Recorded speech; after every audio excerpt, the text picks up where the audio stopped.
大家好，我是爱种花的桑秀子。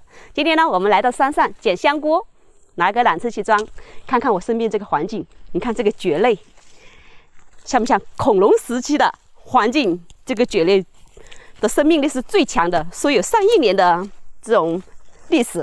你看，我们身处就在这个山窝窝里面，我们这里呢还是原始森林，还没有遭到一丝一毫的破坏的。那这个香菇呢？你看看那棵树，那棵树。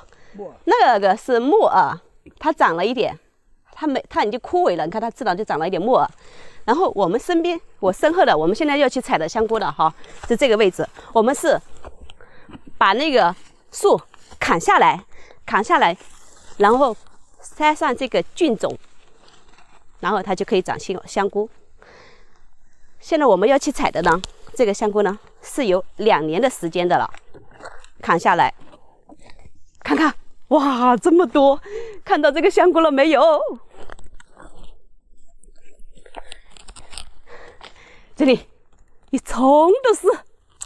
因为你看我今天穿一件衣服，今天的气候呢，就是在21度，然后我们爬一下上了，一身的汗，是又温度又高，然后又潮湿，这种气候是特别适合香菇的生长的。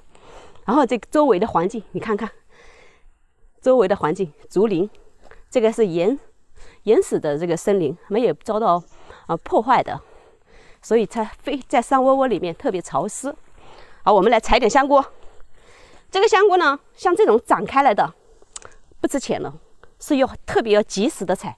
这种晒干之后，这种可能相差1/3的价格，可能这种晒干之后100块钱。然后这种还没有张开的，你看像这种还是花骨朵一样的。这个就是最值钱、最好的，而且它你看这里有花纹，我们叫花菇，又把它剔出来，然后把它烘干，可能要烘个几天，用那个木炭去烘，烘好之后呢，特别的香。像这种是最好的、最高级的，就是这种。我们现在来采点，赶紧采，不采的话，它张开了之后就不值钱了。